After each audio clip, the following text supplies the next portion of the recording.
어제는 날씨가 참 좋았고요. 봄날다운 날씨였는데 제가 수원에 가서 한 가정을 또 탄생시키고 와서 보람된 하루였는데, 가다 보니까 그 문경을 지나고 충주 이렇게 여주로 가는데 벚꽃이 한참인 거예요. 그래서 여긴 다 졌잖아요. 그래서 기후가 다르니까 좀 이렇게 벚꽃은 졌는데 벚꽃이 한참인 걸 쭉 보면서 올라가니까 또 굉장히 보람되고 즐거운 하루였던 것 같습니다.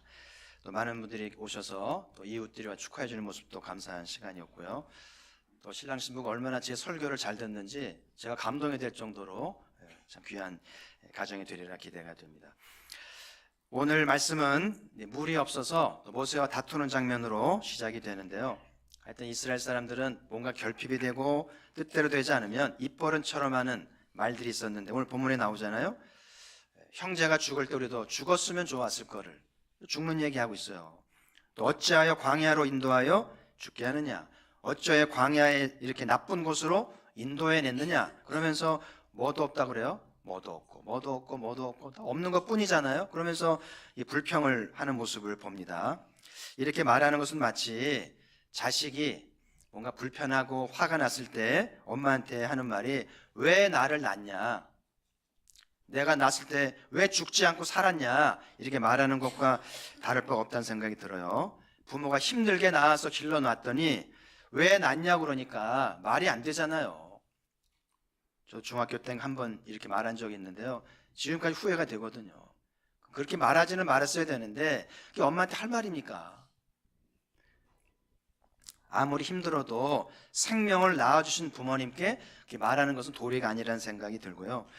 오늘 이스라엘이 이렇게 늘 말을 하는 것은 애굽에서 학습 때문이었다는 것을 여러 번 말씀을 드렸고, 이게 오래 가요. 평생 갑니다. 무서운 일이죠. 그래서 애굽 사람들이 노예들을 학습을 시키면서 노예로 사는 게 낫다, 광야로 나가면 고생이고 다 굶어 죽고 우리는 밥 주지 않냐, 잠자리 주지 않냐, 너희들 책임진다, 그러면서 학습을 시키고요. 또 몇 차례건 노예 탈출하지 않았겠어요? 사료들을 보면 노예들이 늘 탈출하거든요. 끝은 비참하게 살상을 당하고 이제 잡혀오기 때문에 학습이 완성이 된 거죠. 그래, 저들의 말대로 나가면 고생이지, 우리 노예로 살아야 돼, 우리 노예일 뿐이야, 이렇게 학습이 된 것을 이제 보게 되는데요. 그래서 문제만 생기면 이 학습이 작동이 돼서 또 이렇게 죽는 얘기하고 불평, 애굽으로 돌아가야 될 것처럼 그렇게 말을 하는 것은 모세를 힘들게 하고 공동체 위기로 몰아가지 않아요? 여러분, 광야는 어차피 결핍한 곳이잖아요. 우리 인생이 모자라는 거예요. 그리고 결핍이 늘 나쁜 것도 아니잖아요. 여러분, 장과 위가 늘 찼다고 해보세요. 그러면 고장납니다. 위와 장이 적당히 비워야 편안하고 건강한 것처럼 결핍이 나쁜 것만은 아닌데, 그래서 모자람 있을 때 절제도 배우고 서로 돌아보면서 서로 사는 거 아니겠어요? 그래서 이렇게 결핍이 있을 때 긍정적으로 받아들이면서 모세를 도와서 살 길을 찾아야 되는데, 학습이 되어서 이렇게 18번 일삼으니까 어떻게 하겠어요? 바로는 죽었는데, 분명히 홍해의 바로가 죽었는데 혼령이 살아서 이들을 지배하는 것 아닌가, 이런 생각이 들어요. 오늘 이 아침에 모든 흑암의 권세로부터 해방되기를 주의 이름으로 축복합니다. 교회는 나오는데, 믿는다고는 하는데 바로의 혼령에 사로잡혀서 사는 자가 얼마나 많은지 자유해야 돼요. 우리도 마찬가지입니다. 3살보다 여름까지 간다고 그러잖아요. 가정에서, 학교에서, 교회에서 세상을 배운 학습들이 평생을 나를 지배할 수 있어요. 그래서 우리의 말투라든지 감정 표현이라든지 결핍에 대한 태도에 대해서 이 버릇들이 나오기 때문에 얼마나 힘든지 몰라요. 그래서 우리의 신앙이 성장하고 행복하려면 이 학습된 것들로부터 떨쳐버리고 자유해야 돼요. 시간이 걸리더라도 떨쳐버리면서 자유해야 되는데, 이 주일 강단이 학습으로부터 떨쳐내고 자유하게 되는 뜻깊은 자리가 되기를 주의 이름으로 축복합니다. 그래서 오늘 충격적인 일이 일어나잖아요. 하나님이 모세에게 너는 약속의 땅에 들어가지 못한다, 이런 충격적인 말을 듣게 되는데요. 왜냐하면 반석을 2번 쳤다는 거예요. 반석을 2번 친 것 보고 하나님이 모세에게 믿음 없는 걸 보신 거예요. 그리고 내 거룩함을 나타내지 않았다는 것이죠. 모세의 지팡이는 능력이잖아요. 지팡이로 홍해를 가르고 물을 내고 말이죠. 그런데 하나님은 능력을 보시면서 그걸 본 게 아니고 모세가 나를 믿지 않았다, 내 거룩함을 나타내지 않았다는 거예요. 여러분, 모세가 믿음이 없다는 말을 들은 것을 어떻게 해석을 해야 될까요? 모세 하나님을 안 믿었나요? 근데 하나님은 능력을 향하는 모세를 향해서 믿음이 없다고 얘기를 하는 거예요. 우리 충격적일 수 있는 것이죠. 그래서 오늘 모세의 믿음이 하나님의 기대에 이르지 못했는데 그 면면은 무엇인지를 또 살피면서 우리의 믿음을 돌아보고 영적으로 자라가는 또 기회가 되기를 소망을 하는데요. 자, 첫 번째로 오늘 모세가 믿음 없는 모습 보이게 된 것은 미리암의 죽음인데요. 오늘 1절에 보면 미리암이 이제 마지막으로 죽음을 당하죠. 이 모세에게 미리암은 어떤 존재인가? 이 모세와 아론과 미리암은 삼총사잖아요. 이 세 사람이 의기투합해서 해방을 이루었는데 하나님이 모세를 부를 때 모세가 주저하잖아요. 나는 말도 못하고 뭐 자격도 없고 막 이렇게 변명을 할 때 하나님이 미리암이 있지 않냐, 아론이 있지 않냐. 그래서 이렇게 미리암과 아론이 있는 덕분에 모세가 사명을 받아들이고 이 일을 하고 있는데요. 어쩌면 미리암과 아론이 아니었으면 모세 해방할 수 없었을지 몰라요. 이 사명 안 갔을지도 몰라요. 근데 미리암이 있고 아론이 있기 덕분에 오늘까지 왔는데, 두 사람 덕분에 여기까지 왔는데 두 사람의 죽음은 충격적일 수 있죠. 어떻게 살란 말인가, 어떻게 가나안까지 가란 말인가 하는 두려움이 생기지 않겠어요? 그리고 왜 하나님이 이제 가나안이 코앞에 있는데 미리암을 데려가시는지 이해할 수 있겠습니까? 이해할 수 없어요. 그래서 오늘 본문에 나오는 모세의 감정과 모세의 말과 행동 뒤에는 미리암의 죽음이 주는 영향이 있었으리라고 충분히 짐작할 수 있고요. 그리고 사람들이 모세의 이런 심정을 조금만 이해했더라면 오늘같이 하면 안 돼요. 지금 장례가 났는데 이렇게 불평하고 다투면 되겠어요? 너무나 모세를 못 알아주는 평상시의 상황인 걸 생각하면 참 이 대중, 군중이라고 하는 이 심리를 알 수 없는 거죠. 우리는 살면서 누군가를 좋아하기도 하고 누군가를 의지하며 살잖아요. 그래서 누구 때문에 교회에 나오기도 하고 누구 때문에 삶의 희망을 이어가요. 근데 내가 믿었던 그 사람이 교회를 나오지 않으면 교회 나오지 않아요. 내가 믿었던 사람이 떠나버리면 삶의 희망을 잃어버리기도 합니다. 그게 우리 인간의 연약한 모습이죠. 그래서 그동안 나는 믿음으로 교회에 나왔다고 생각했는데 내가 믿었던 사람이 교회를 안 나오니까 흔들리는 걸 보면서 야, 내 믿음이 진짜 믿음이 아니고 정으로 교회를 나왔구나, 인정에 매여서 교회에 나왔다는 것도 깨닫게 되죠. 그래서 신앙은 홀로 서는 거예요. 아무도 교회에 오지 않아도 혼자서 교회에 올 수 있어야 되고요. 아무도 기도하지 않아도 나 혼자 본당에서 기도할 줄 알아야 되고, 아무도 일하지 않아도 나만이라도 일할 줄 아는 것이 참상이란 신앙이라는 생각이 들어요. 부모님이 안 계셔도 교회 나와야죠. 애들이 타지에 가잖아요. 부모 간섭을 안 받으니까 교회를 나가는지 안 나가는지, 말로 나간다고 그러는데 진짜 나가는 건지, 배우자가 없어도 교회를 나와야 되는데, 근데 홀로 서는 게 쉽지 않고요. 많은 시간이 필요한 것 같아요. 그래서 충분한 말씀과 기도와 훈련과 이게 돼 있어야만 홀로 서는데, 오늘 모세를 통해 주시는 교훈이 홀로 서라는 이야기라는 생각이 들어요. 왜 하나님이 믿었고 의지했던 미리암 후속 데려가 버리신 걸까요? 모세가 좀 더 온전한 믿음으로 홀로 서라는 의도라고밖에 해석할 수가 없을 것 같아요. 사도의 고백을 좀 보시죠. 고린도후서 1장 9절인데요. 같이 한번 읽어보죠. 시작. 우리는 우리 자신이 사형 선고를 받은 줄 알았으니 이는 우리로 자기를 의지하지 말고 오직 죽은 자를 다시 살리시는 하나님만 의지하게 하심이라. 아멘. 여러분, 사도 바울도요 참 고생 많이 하잖아요. 옥에 갇히죠. 얻어맞고 물에 빠지고 못 먹고 고문당하고, 그러니까 죽을 고비를 몇 차례 넘기는데 사도가 질문하잖아요. 왜 이렇게 하십니까? 왜 이렇게 죽을 만큼 힘들게 하는 겁니까? 사도 깨달은 게 뭐예요? 왜 이렇게 하셨다고요? 누구를 의지하지 말고 자기를 의지하지 말고. 여러분 사도는요 의지할 게 많은 사람이에요. 배운 거 많죠. 집안 괜찮죠. 학력 좋죠. 인맥 많죠. 의지할 거 많아요. 근데 하나님이 사도가 하나님만 의지하게 다 끊어버리면서 죽을 만큼 고생하는 데에는 깊은 주님의 계획이 있는데, 역시 사도답게 하나님 깊은 의도를 깨닫고 고백하잖아요. 할렐루야. 얕은 신앙은 절대 못 깨닫죠. 근데 깊은 사도의 신앙으로 가면 깨닫는 거예요. 아, 하나님만 의지하게 하려고 다 떨쳐내시고 떼어내시는구나. 그래서 오늘 하나님 우리의 기대하는 신앙은 하나님만 의지하는 홀로서라는 이야기죠. 여러분, 사람이 서로 돕고 살죠. 서로 의지하며 사는 게 인생인데, 그런데 때로는 지나친 의지가 화근이 될 때가 있어요.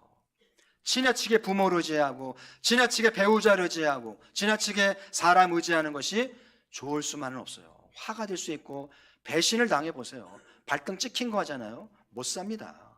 그리고 남으로 하여금 내가 자꾸 의지하게 만드는 것도 좋지 않아요. 의존적으로 만드는 것 좋지 않아요. 그 하나님이 이렇게 미리암을 데려가셔서 흔드시는 데에는 깊은 뜻이 있었는데, 홀로서라.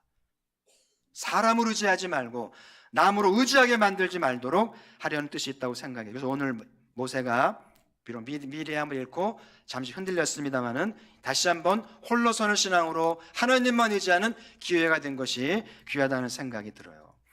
자, 두 번째, 모세의 믿음 없는 모습을 보게 되는데요, 회중 앞을 떠나서 회막문에 엎드렸습니다.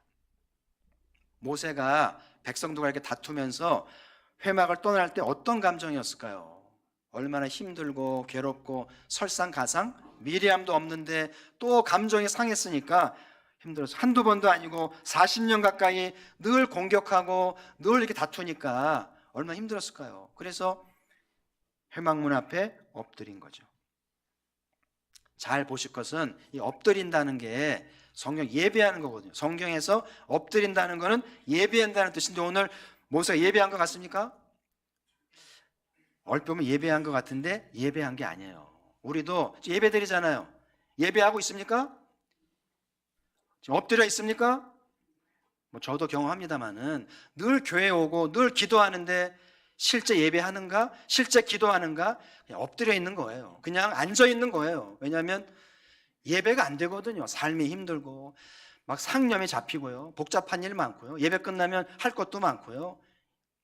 그런 적 많잖아요. 오늘 모세가 엎드리긴 했는데 말씀대로 예배하는 게 아니라 착잡해서 답답해서 엎드린 거예요.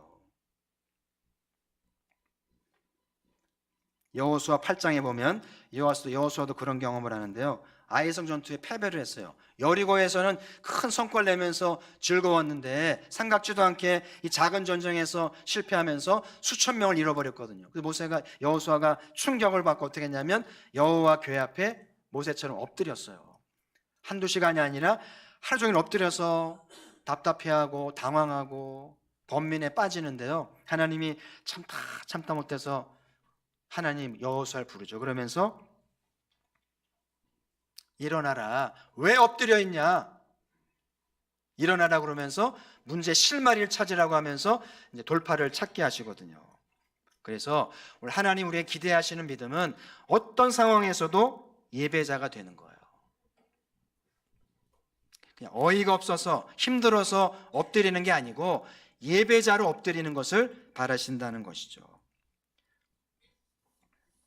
어머니들은 보면 아무리 힘들어도 부부싸움하고 집안이 괴롭고 막 어려워도 아침에 아이들을 위해 밥을 짓습니다. 학교 보내야 되니까. 또 아버지들은 부득이하게 밤새 술 먹고 막 이렇게 막 힘들어도요, 아침 일찍 출근합니다. 어머니도 아버지도 즐겁게만 하겠어요? 행복하게만 하겠습니까? 근데 왜 이렇게 아침이면 밥을 짓고 아침이면 출근하러 가는 거예요? 책임감 때문에. 자식에 대한 책임감, 가족에 대한 책임감. 그러니까 자녀라면 이런 어버이를 알아들여야죠. 당연한 게 아니고 알아들여야만 되지 않겠어요? 오늘 모세도 위로가 필요했고 격려가 필요했다는 생각이 들어요. 근데 격려할 미리암도 없죠. 야론도 없죠. 누가 모세를 위로합니까? 아무도 없잖아요. 어떻게 살겠어요? 제가 종종 묵상하는 말씀이 있는데 여러분에게도 좀 선물로 드리고 싶어요. 이사야 42장 1절 같이 한번 읽어보실까요? 41장이 준비가 안 됐군요. 제가 읽겠습니다. 한번 찾아보실래요? 이사야 42장 1절 찾아서 보시죠. 제가 읽겠습니다. 내가 붙드는 나의 종, 내 마음에 기뻐하는 자, 곧 내가 택한 사람을 보라. 내가 나의 영을 그에게 주었은즉 그가 이방에 정의를 베풀리라. 이 말씀은 메시아에게 준 말씀이에요. 예수님을 예언하는 말씀인데, 그리고 선지자에게 준 말씀인데, 저는 감히 이 말씀을 받습니다. 제게 준 말씀으로 받으면서 힘들 때마다 이렇게 얘기를 해요. 하나님, 저를 붙드시는 거죠. 저를 기뻐하시죠. 그리고 저를 선택하셨죠. 저에게 당신의 영을 부어주신 거죠. 이렇게 질문을 해요. 그러면 힘을 얻고 위로가 되고 다시 주의 사역을 하게 될 때가 종종 있거든요. 그러니까 여러분도 힘들 때마다, 엎드릴 때마다 이 말씀을 기억하면서 하나님이 나를 기뻐하신다, 나를 선택하셨고 나를 붙드시고 당신의 영을 부어주셔서 힘을 주신다. 할렐루야. 그러면 새 힘을 내서 또 인생길을 걸어가는 거예요. 감사한 것이 있는데, 모세가 힘들 때 다른 데 가지 않고 여호와 회막문 앞에 엎드린 게 얼마나 다행인지. 남자들은 힘들면은요 동굴에 들어가는데 각양각색입니다. 술집에 가기도 하고 여자에 빠지기도 하고 노름에 빠지기도 하고 해이해지거든요. 근데 모세도 남자인데 동굴로 가지 않고 여호와 앞에 엎드린 것이 얼마나 불행 중 다행인지. 저는 이것이 우연이 아니고 40년간 광야에서 받은 내공이 아닌가, 신앙훈련의 결과가 아닌가 싶어요. 나는 믿음이 힘들 때 어떻게 하는지, 믿음이 흔들릴 때 아예 교회와 멀어지고 믿음의 친구와 멀어지게 되면 곤란해요. 돌아오기 어렵습니다. 나중에 오고 싶어도 낯설어서 여기 못 들어와요. 그래서 힘들고 어려울 때에도 멀리 가지 않고 공동체를 지키고 믿음의 친구를 가까이 하는 것이 얼마나 중요한지 몰라요. 힘들고 어려워도 믿음의 끈, 기도의 끈, 봉사와 친교의 끈을 놓지 않기를 주의 이름으로 축복합니다. 히브리서 10장 38절, 나의 의인은 믿음으로 말미암아 살리라. 또한 뒤로 물러가면 내 마음이 그를 기뻐하지 아니하리라. 신앙생활하다가 뒤로 물러가는 것 좋지 않아요. 인생을 살다가 후퇴하는 것 옳지 않아요. 잠시 물러갈 수는 있죠. 이보 전진을 위한 일보 후퇴, 이런 말은 있습니다만은 아주 물러가는 것은 좋지 않아요. 마귀가 좋아하겠죠. 그래서 잠깐 엎드러졌더라, 잠깐 시험에 들었더라도 빨리 회복하고 제자리 돌아오는 것이 굉장히 중요하고 거듭난 사람의 표지겠죠. 한번 따라합시다. 오직 의인은 믿음으로 살리라. 자, 주목을 주시고 다시 한번, 오직 의인은 믿음으로 살리라. 아멘. 우리의 살 길은 믿음뿐이에요. 사람 믿지 마세요. 발등에 한두 번 찍힌가요? 또 찍히려고 그러세요? 적당히 하세요. 진짜 마음을 주고 믿어야 할 대상은 오직 하나님이신 줄 믿습니다. 오늘 세 번째, 모세가 믿음이 없단 말 듣게 된 행태는 우리가 너희를 위해 물을 내리라고 말한 것인데요. 모세가 물을 달라고 그러니까 백성들을 모아놓고 이렇게 말하잖아요. 물을 내랴? 물 먹고 싶어? 그러면서 이제 지팡이를 잡고 물을 내는데요. 10절, 11절에 모세의 이제 말씀이 나오는데 이 두 구절이 모세의 운명을 바꿨어요. 잘 보세요. 자, 10절 먼저 보시면, 모세와 아론이 회중을 그 반석 앞에 모으고 모세가 그들에게 이르되 반역한 너희여 들으라. 우리가 너희를 위하여 이 반석에서 물을 내랴 하고. 공동체를 향해서 형제여라고 말하면 좋은데 반역한 너희여 그러면서 감정이 쏟아나오잖아요. 그죠? 독소 있는 말이 나오게 되면서 하는 말이 너희를 위해 물을 내랴 이렇게 말하죠. 지금 모세는 마치 자기가 능력이 있어서 반석에 물을 내는 것처럼 말한 거잖아요. 모세의 의도가 아니에요. 사람이 감정이 격해지고 혈압이 오르면 의도하지 않았던 말, 하지 말아야 할 말들을 쏟아내잖아요. 지옥도 불사합니다. 나 지옥 간다는 거예요. 그런 말 하면 안 돼요. 아무리 힘들어도 어찌 지옥을 갑니까? 지금 모세가 너무 감정이 상해 있다 보니까 마치 내가 내 능력으로 물을 내는 것처럼 선언하잖아요. 이 한마디가 하나님 앞에 믿음이 없는 것이고 아버지 영광을 가린 것이 분명히 보여요. 자, 11절 보시면, 자, 모세가 그의 손을 들어 그의 지팡이로 반석을 2번 치니, 요 2번 치니 하고 밑줄 2줄 거누시고요. 물이 많이 솟아나오므로 회중과 그들의 짐승이 마시니라. 반석을 2번 치니까 그런지 물이 많이 나왔어요. 그 사람들이 모세밖에 없다고 그러면서 짐승 모이고 자기들 먹고 받아두고 신났죠. 근데 신날 일이 아니에요. 물은 많이 먹었는지 모르는데 오늘 이 상황이 모세의 운명을 바꾸고 공동체의 운명을 바꿔놓잖아요. 저는 이 말씀을 감사하게 좋은 선배를 만나서 대학 1학년 때 이 진리를 깨달아서 얼마나 감사한지 몰라요. 왜 반석을 2번 치는 게 그렇게 심각하다는 얘기인가? 성경에서 반석은 예수 그리스도. 반석이 뭐라고요? 예수 그리스도. 그러니까 반석을 한 번 친다는 건 뭐겠어요? 예수 그리스도를 한 번 믿는 거잖아요. 2번 믿고 3번 믿는 게 아니라 한 번 믿음으로 되는 거잖아요. 그래서 모세가 오늘 이 사건은 단순한 물 사건이 아니라 먼 훗날 인류의 구원을 놓고 하는 그림자요 상징이기 때문에 엄청난 실수를 한 거예요. 주님의 십자가를 부끄럽게 하는 그런 행위를 한 거기 때문에 운명을 바꿀 만한 실수를 했다고 봐야 되는데, 그래서 인류의 지은 죄, 내 구원의 문제, 예수를 단번에 믿음으로 죄 문제가 해결이 되고 구원받는다는 것이 오늘 반석의 사건이 주는 메시지거든요. 근데 모세가 반석을 2번 친 거는 3번 친 거나 4번 친 거나 상관없어요. 히브리서 10장이 이제 오늘 반석 사건을 풀어주는 영적인 해석의 책인데요. 10장에 보면 이런 구절들이 나와요. 몇 구절 찾아봤어요. 10장 19절에 예수 그리스도의 몸을 단번에 드림으로.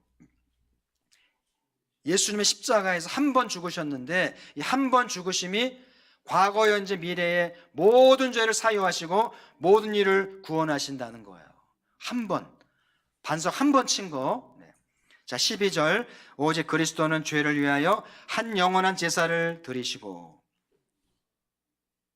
우리의 어마어마한 죄를 해결하기 위해서 예수님이 많이 제사를 드릴 필요가 없고 한 번 영원한 제사를 드리셨다. 한 번의 속죄가 우리의 모든 죄를 능히 깨끗게 하신다는 말씀이죠. 14절, 한 번의 제사로 영원히 온전하게 하셨느니라. 그래서 1000년 넘던 제사 제도가 한순간에 없어진 거예요. 놀라운 일이죠. 그래서 히브리 기자는 예수님의 한 번의 속죄, 한 번의 죽음으로 인류의 죄가 용서가 되었고 인류 구원이 완성되었다는 말씀이에요. 이제 사람들은, 우리는 오랫동안 불교를 믿어왔었기 때문에 우리 안에 불교적인 세계관이 있거든요. 그래서 예수님을 믿으면서도 뭔가 이렇게 좀 깨운하지가 않은 거예요. 그래서 예수님을 믿지만 뭔가 조금 보태야 되는 것 아니야. 아까 이제 우리 죄 고백했잖아요. 에이, 뭐 한 1분도 안 돼 고백했다고 죽어 용서가 되나? 착한 일 좀 해야지. 이런 거 있잖아요. 그래서 적선이란 말이 뭐예요? 적선. 착한 일을 쌓는 거잖아요. 매일 스님 밥 해드리고 공양하고 착한 일 하고 봉사 좀 해야 구원받는다는 거잖아요. 이게 불교거든요. 근데 이 기독교는 적선 필요 없다.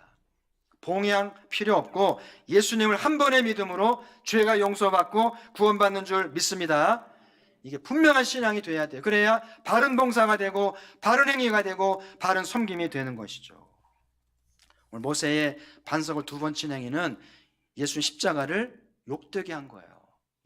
모세는 예수님을 몰라. 이렇게 큰 죄인 줄 몰랐겠죠. 나중에 하늘나라 가서 보니까 그걸 알게 되니까 얼마나 충격적일까요? 아무리 화가 나도 이렇게 나지 말았어야 되는데 회개했겠죠. 오늘 이 사건을 통해서 물이 많이 나와서 풍족하게 먹는 게 중요한 게 아니에요. 물이 부족했더라도 말씀에 순종해서 반석을 한 번만 쳤어야 된다는 거예요. 오늘 믿음이 없는 모세의 모습을 3가지로 나누었는데요. 첫 번째로 미리암의 죽음의 영향입니다. 미리암의 죽음 때문에 모세가 흔들려서 믿음을 잃어버린 거예요. 우리는 서로 의지하며 살아가잖아요. 부모를 의지하고 또 자식도 의지하고 배우자도 의지하고 친구도 의지하고 혈연과 지연도 의지하죠. 또 물질 세상을 의지하기도 하잖아요. 믿었던 것들이 떠나가거나 빼앗기게 되면 흔들리잖아요. 충격적입니다.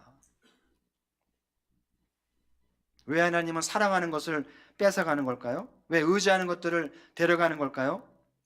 오늘 모세에게 주는 교훈은 하나님만 의지해라. 홀로서라는 것이죠. 그리고 이 잘못된 의존, 지나친 의존은 민폐가 돼요.